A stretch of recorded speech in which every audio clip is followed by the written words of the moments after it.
AP PCC చీఫ్గా నియమితులైన YS Sharmila Shamshabad విమానాశ్రయం నుంచి ప్రత్యేక విమానంలో కడప చేరుకున్నారు. షర్మిలతో పాటు సీనియర్ నేతలు కేవీపీ రఘువీరారెడ్డి, ఇతర నేతలు ఉన్నారు. సాయంత్రం ఇడుపులపాయలోని వైఎస్ఆర్ ఘాట్కి వెళ్లి తండ్రికి నివాళులర్పించనున్నారు.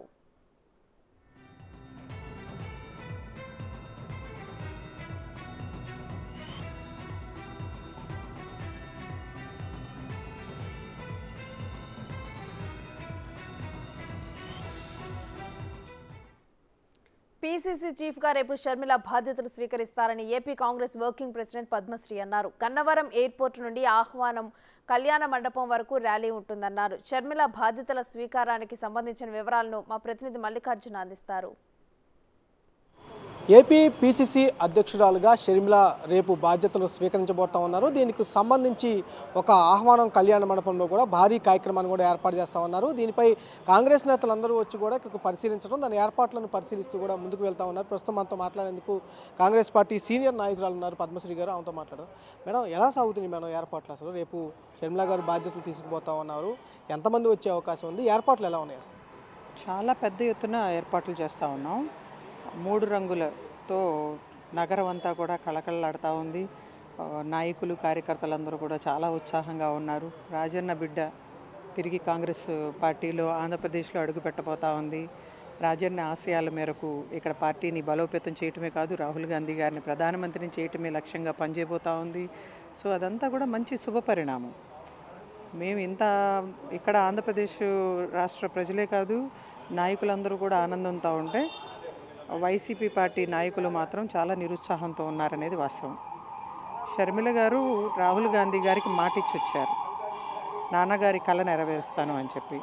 ఆవిడ జగన్మోహన్ రెడ్డి గారికి అనుకూలంగా పాదయాత్ర చేసి ఏ ప్రజలకైతే ఆమె హామీ ఇచ్చారో, ఒక్క అవకాశం ఇవ్వండి నా అన్నకి, మంచి పరిపాలన అందిస్తాడు అని చెప్పి అన్ని విషయాలు కూడా జగన్మోహన్ రెడ్డి ఫెయిల్ అయ్యాడు. అంటే రూట్ మ్యాప్ ఎలా ఉండబోతుంది మేడం? ఏపీలోకి ఎన్ని గంటలకు అడుగు పెట్టే అవకాశం ఉంది? ఇక్కడికి ఏదైతే సభా వేదిక ఏర్పాటు చేస్తూ ఉన్నారో ఇక్కడికి ఎన్ని గంటలకు రాబోతా ఉన్నారు? ఆమె ఎక్కడ ఛార్జ్ చేసుకోబోతా ఉన్నారు? మాజీ పీసీసీ అధ్యక్షులు గుడిగు రుద్రరాజు గారి నాయకత్వంలో మేమందరం కూడా ఉదయం 9:30 గంటలకి రేపు ఉదయం గన్నవరం విమానాశ్రయం దగ్గర సమావేశం అవుతా ఉన్నాం. 10 గంటలకి షర్మిల గారు ప్రత్యేక విమానంలో వచ్చిన వెంటనే ఆమెను సాదరంగా స్వాగతించి చాలా ఉత్సాహంగా ర్యాలీ, పెద్ద ఎత్తున ర్యాలీతో కారులు కానీ, బైకులు కానీ, రాష్ట్ర వ్యాప్తంగా వస్తున్నటువంటి కాంగ్రెస్ పార్టీ శ్రేణులు కానీ, రాజశేఖర రెడ్డి గారి అభిమానులు కానీ, ఇతర పార్టీల నుంచి వచ్చిన వాళ్ళందరితో కూడా పెద్ద ఎత్తున ఒక జనసంద్రంలాగా ఇక్కడ ఆహ్వానం కళ్యాణ వేదిక దగ్గర తీసుకురావడం జరుగుతుంది. ఇక్కడ మీటింగ్ స్టార్ట్ అవుతుంది, సమావేశం అవుతుంది. అందరినీ ఉద్దేశించి కూడా మాట్లాడతారు. వచ్చిన వాళ్ళందరూ కూడా షర్మిల గారిని ఆశీర్వదించబోతూ ఉన్నారు. పెద్ద బాధ్యత ఆవిడ భుజాల మీదకి ఎత్తుకుంది కాబట్టి అన్నీ అయిపోయిన తర్వాత ఆంధ్రరత్న భవనానికి వెళ్ళి అక్కడ పీసీసీ అధ్యక్షురాలుగా బాధ్యత తీసుకోబోతా ఉన్నారు. అంటే ఈ సభను బేస్ చేసుకొని ఎలాంటి సందేశాన్ని ప్రజల్లోకి ఇవ్వబోతా ఉంది కాంగ్రెస్ పార్టీ? రాజశేఖర రెడ్డి గారు ఆశయాలు నెరవేర్చడం కోసం వైఎస్ షర్మిల గారు బాధ్యత తీసుకుంటా ఉంది. రాజశేఖర రెడ్డి గారి కన్న కళని నెరవేర్చడం కోసమే ఆవిడ మళ్ళీ ప్రజల మధ్యలోకి వస్తూ ఉంది. ఆంధ్రప్రదేశ్కి రాష్ట్ర విభజన తర్వాత ప్రత్యేక హోదా విభజన హామీలు ఇవ్వవలసినటువంటి కేంద్ర ప్రభుత్వం, తీసుకురావాల్సినటువంటి ఇక్కడ గత ప్రభుత్వం కానీ ఇప్పుడు ప్రభుత్వం కానీ వైఫల్యం చెందాయి. ఆ దిశగా మేము కృషి చేయబోతా ఉన్నాం. రాజశేఖర రెడ్డి గారి కళ పోలవరాన్ని పూర్తి చేపిస్తాం. అదేవిధంగా వైజాగ్ స్టీల్ ప్లాంట్ అమ్మే ప్రయత్నం చేస్తూ ఉన్నారు, దాన్ని అడ్డుకుంటాం. అమరావతి ఏకైక రాజధానిగా అన్ని హంగులతో పూర్తి చేయాల్సినటువంటి బాధ్యత కేంద్ర రాష్ట్ర ప్రభుత్వాలపైన ఉంది. దాన్ని ఈ రోజున పట్టించుకోకుండా డ్రామాలు ఆడుతూ ఉన్నారు. సో వీటన్నిటినీ కూడా ప్రజల్లోకి వెళ్ళి ప్రజలు అభివృద్ధి కోరుకుంటా ఉన్నారు. ముఖ్యంగా ఆంధ్రప్రదేశ్ అభివృద్ధి దిశగా కాంగ్రెస్ అడుగులేయబోతా ఉంది అనే ఒక మెసేజ్ని మాత్రం క్లియర్గా ప్రజలకు ఇవ్వబోతా ఉన్నాం. గత సమావేశంలో రాహుల్ గాంధీ గారు, మల్లికార్జున ఖర్గే గారు కూడా అదే చెప్పారు మాకు. ఎట్టి పరిస్థితుల్లో రాష్ట్ర విభజన తర్వాత ఆంధ్రప్రదేశ్కి నమ్మక ద్రోహం జరిగింది. ఈ ప్రభుత్వాల వల్ల వాటన్నిటినీ కూడా నెరవేర్చే బాధ్యత కాంగ్రెస్ పార్టీ తీసుకుంటుంది. రేపు 2024లో కేంద్రంలో ఎన్డీఏ కూటమితో అధికారంలోకి వచ్చిన వెంటనే మొట్టమొదటి సంతకం ప్రత్యేక హోదాపైనే. అన్ని హామీలన్నీ పూర్తి చేస్తామని చెప్పి రాహుల్ గాంధీ గారి మెసేజ్ని మేము ప్రజలకి ఇవ్వబోతా ఉన్నాం. అంటే ఎలా ఉండబోతుంది మేడం? మేడం గారు వచ్చిన తర్వాత పార్టీ కార్యకర్తలకు కానీ ఉద్దేశించి ఇక్కడ ప్రసంగిస్తారు. నాయకులతో ఆమె ఇప్పుడు సమావేశం అయ్యే అవకాశం ఉంది. తాడేపల్లిలో ఉంటారా? విజయవాడలో ఆమె స్టేయింగ్ ఉండే అవకాశం ఉందా? ఎలా ఉండబోతుంది ఆమె వచ్చిన తర్వాత? నాకు తెలిసి ఆవిడ ఆంధ్రప్రదేశ్లోనే పూర్తిగా ఉంటాను అన్న ఒక మెసేజ్ అయితే ఉంది. కాకపోతే ఎక్కడ ఉండబోతా ఉన్నారనే సమాచారం అయితే నాకు తెలియదు ఇప్పటివరకు కూడా.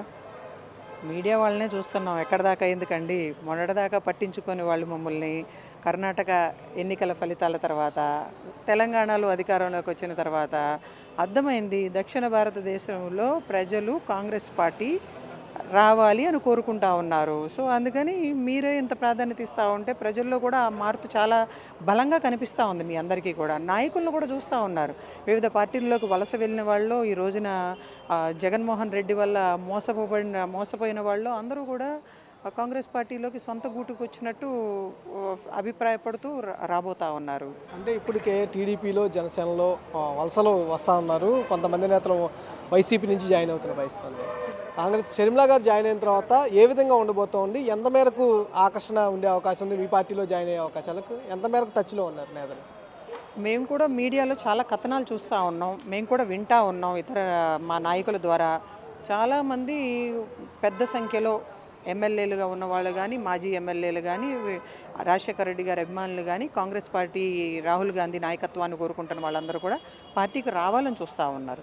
కానీ ఒక విషయాన్ని నేను మీ ద్వారా ప్రజలకు చెప్పదలుచుకున్నానండి. ఒక సామాన్యమైనటువంటి మహిళలు కానీ, పేదలు కానీ ఆంధ్రప్రదేశ్కి ప్రత్యేక హోదా వస్తేనే మన రాష్ట్రం అభివృద్ధి జరుగుతుంది, మన బిడ్డలకు మంచి భవిష్యత్తు ఉంటుంది, ఉద్యోగ ఉపాధి అవకాశాలు ఉంటాయని చెప్పి వాళ్ళు ఆలోచన చేస్తూ ఉంటుంటే ఈ సింపుల్ లాజిక్ అనేది అధికార పార్టీకి జగన్మోహన్ రెడ్డికి కానీ, అధికార దాహంతో మేము అధికారంలోకి వస్తామని చెప్తున్నటువంటి చంద్రబాబు నాయుడుకి కానీ, పవన్ కళ్యాణ్కి కానీ అర్థం కావట్లేదా? రేపు కార్యక్రమానికి ఎవరెవరు హాజరయ్యే అవకాశం ఉంది? జాతీయ నేతలు ఎవరైనా వస్తున్నారా?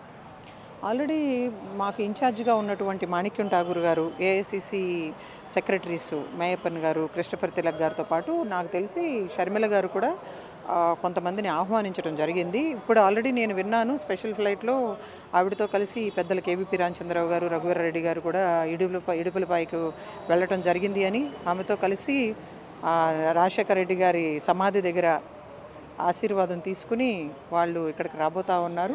ఎయిర్పోర్ట్ దగ్గర నుంచి కళ్యాణ మండపం వరకు కూడా భారీ ర్యాలీని ఏర్పాటు చేస్తూ ఉన్నాము. ఇక్కడ ప్రసంగించిన తర్వాత ప్రజలను కార్యకర్తలను ఉద్దేశించి ఇక్కడ ప్రసంగించిన తర్వాత ఇక్కడ నుంచి ఆంధ్ర భవన్ వద్దకు వెళ్ళిన తర్వాత అక్కడ ఆమె బాధ్యతలు స్వీకరించనున్నారు. అక్కడ ముఖ్య నేతలతో కూడా సమావేశం కానున్నట్టు కూడా పద్మశ్రీ చెప్తా ఉన్నారు. ఏదైతే రాజన్న కళల కన్నా రాజ్యాన్ని కాంగ్రెస్ పార్టీతో కూడా సాకారం చేసేందుకు ముందుకు వెళ్తామని కూడా కార్యాచరణ చూతున్న పరిస్థితి కనిపిస్తూ ఉంది. కెమెరామెన్ సాయితో మల్లికార్జున, బిగ్ టీవీ, విజయవాడ.